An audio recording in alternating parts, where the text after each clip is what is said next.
अस्सलाम वालेकुम। Salman trades and farming welcome.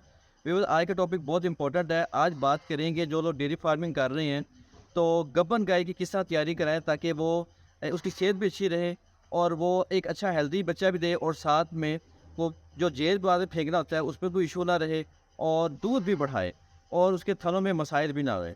तो वीडियो एंड तक देखिएगा, उसमें आपको पता चलेगा कि किस तरीके से गाय को लेकर चल रहा है। इसमें डेयरी फार्मिंग में हर चीज़ ही कवर हो जाती है। देखिए, जब आप कोई जब क्रॉस करवानी है गाय को तो दो तरीके से करवाते हैं। या तो आप सेमिनेशन करवाते हैं या फिर आप बुल के थ्रू करवाते हैं। जहाँ बेहतर यही रहता है कि लोग ज़्यादातर बुल के थ्रू करवाते हैं, जिसके लिए हम लोगों ने ये साइड पे एक बुल भी रखा हुआ है, ठीक है ना। बहुत से क्योंकि सेमिनेशन आजकल लोग नहीं रखवा रहे क्योंकि इश्यूज आते हैं उसके अंदर, तो बुल के थ्रू बिल्कुल ठीक रहता है। अगर आप डेयरी फार्मिंग करते हैं तो एक बुल आपके पास लाजमी होना चाहिए। बुल का एक्स्ट्रा खर्चा तो होता है लेकिन उसका फ़ायदा बहुत होता है कि वो आपकी नस्ल को आगे चलाता है। और अगर डेयरी फार्मिंग में नस्ल आगे नहीं चलेगी, राशियन नस्ल नहीं होगी, तो आप बिल्कुल नाकाम हो जाएंगे और डेयरी फार्मिंग आप छोड़ देंगे।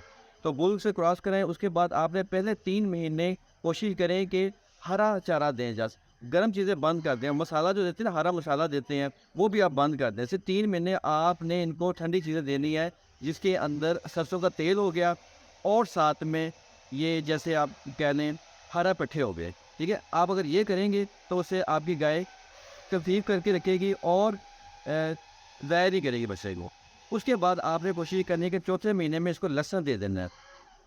लहसुन बहुत ज़रूरी है। लहसुन देंगे तो उससे इसके मास्टाइटिस का ख़तरा नहीं रहेगा और इसके जो थनों में रवानी से खून भी जाएगा और रवानी से दूध भी जाएगा, तो थन खोल देता है और इनके पूरे जिस्म के अंदर जो खून की गर्दिश है वो अच्छी हो जाती है। तो लहसुन आपने एक और लहसुन कूट के उसको अखबार में डाल के चौथे महीने और 6वें महीने लाजमन देना है।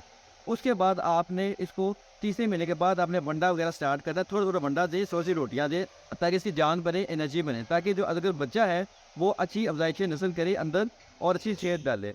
उसके बाद 7वें महीने से आपने स्टार्ट करना है, जो मैं कुरिया हमेशा देता हूँ, अलसी, हालिया, बाजरा, गंदुम, गुड़ और खल वगैरह। ये आपने पीस के, तारा मीरा भी पीस के आपने पिंडियाँ बना के डाटा घी के साथ आपने इनको डेली देनी है। 7वें महीने से स्टार्ट करना है, जो कि 9वें महीने तक जाता है। उससे ये होगा डिलीवरी भी आसान होगी, इनको ताकत भी आएगी, अंदर से इनकी सफाई भी होगी, जेल भी आराम से फेंक लेंगे और खून भी बढ़ेगा और दूध भी बढ़ेगा, इनका ताकत आएगी इनके। तो ये काम बहुत ज़रूरी होते हैं, करने के होते हैं। उसके बाद इनको जो डॉक्टर बिल्कुल से अच्छे रखें, डॉक्टर इंजेक्शन वगैरह भी लगाते हैं। और दूसरे नंबर पर यह है कि कोशिश करें जब डिलीवरी का टाइम हो उस वक्त डॉक्टर मौजूद हो, ताकि अगर थोड़ी बहुत कॉम्प्लिकेशन हो तो वो सॉल्व हो जाए। तो ये थी आज की वीडियो, जिसके अंदर हमने ये कवर करने की कोशिश की है कि गब्बन जानवर की कैसे तैयारी करनी है और क्या क्या एहतियात और किस तरह से उसका ख्याल रखना है। उम्मीद करते हैं आज की वीडियो आपको पसंद आई होगी। नेक्स्ट वीडियो तक के लिए अल्लाह हाफिज़।